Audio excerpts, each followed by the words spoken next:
Hello everyone, I'm Hannah Catherine Smith here with EADDY'S Craft Room. We have a finish! This is a quilt top finish called Ocean Currents by Pine Tree Country Quilts, which I'm sure if you have been around for even just a couple of videos, you have been keeping up with my progress. I am so excited to finish this quilt top. It is going right to the long arm quilter as soon as I get a moment because it is such a happy, fun quilt. I think of the ocean, which is one of my favorite things in the entire world, one of my favorite places to be, and I also purchased the fabric from my first visit to a brick and mortar quilt shop in Freeport, Maine, which I documented at the link above. I'll drop that video there. And also my fiance, now probably when you're seeing this video, is my husband. He is from Maine, and so that was very special and near and dear to my heart that I was able to take a piece of where he's from and create it into something beautiful. So let me take you through my creative process. This quilt is primarily made up of two different blocks. So I will take you through the first block, otherwise known as the Twirl blocks. They're made up of three different strips, and those strips have half square triangles on them.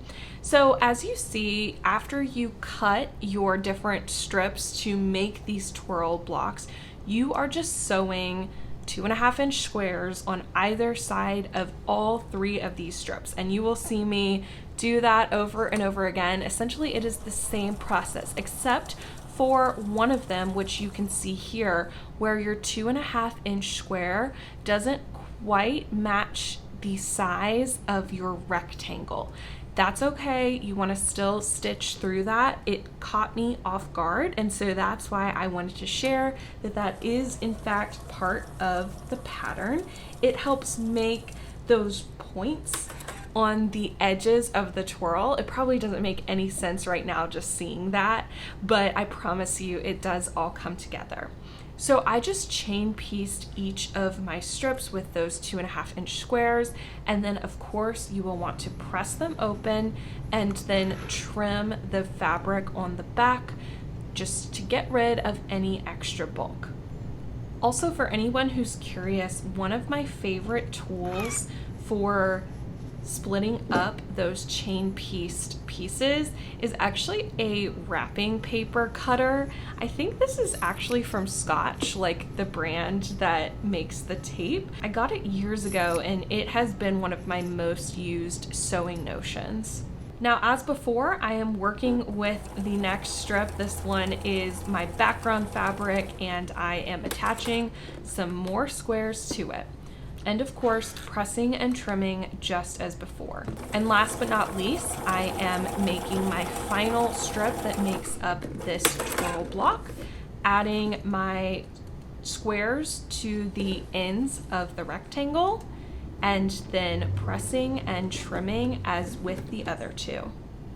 Now, once you have all three strips, all you have to do is just sew them together. I liked to line these up to help keep my points, which I'm certainly not perfect at, but I really did want to take my time to help everything line up well. And so I just matched my seams up and then held everything together. You could use pins as well, and then stitch down those lines. Since you have three pieces you're attaching together, you'll be left with two seams, and then press according to the pattern or whatever your preference is. Now, one of those blocks that we just made from the strip piece won't do much for you, but if you put 4 of them together according to the layout in the pattern, you will get this beautiful twirl block. And I really tried hard and am proud of how everything matches up. Now for the next block, your wave block. This is made up of 4 patches and then rectangles with a half square triangle. This comes together a lot like a log cabin block does, where you're just sewing around and around. But I wanted to highlight one point that's just a little bit trickier, and that is that you're only sewing about 2/3 of the way on your initial strip that you're placing down so that you can put in the final rectangle with that half square triangle on the top, and then just folding that down and then finishing the rest of the seam. So it actually was a lot easier than I thought it would be, despite that being a little bit more of an intimidating step. And these blocks ended up being so much fun. I had a blast with these and really just zoomed through them. I actually started out with the twirl blocks, wasn't having as great of a time with those, and then I got to these and I just flew through the rest of the project. Now you are strip piecing the outer edges of these blocks and then adding some more background fabric. So of course that goes by really quickly. So the second half of the project was lots of fun, and I got all of these wave blocks done. Once I was finished with all of my blocks, I went ahead and laid everything out. Now this quilt is on point, so I took my time and ultimately am thrilled with the final result. I sent my quilt off to Sundance Quilting, the long arm quilter who always does my quilts, and I did this beautiful pantograph of these waves. I thought it would complement the Ocean Currents quilt well. The finished quilt size is 57 inches by 69 3/4 of an inch. And just look at this. I'm so excited. What a great quilt. I know it's not summer yet, but I'm going to use it now. And of course it will be utilized into the summer as well. Now adding the borders, of course, went very quickly. And then I did just another batik binding. On the back, I had this gorgeous just ocean fabric. And of course I added one of my labels from Ever Emblem on Etsy. That's my favorite part of making things, is putting my label on them. And overall, I'm really pleased with how this total quilt came out.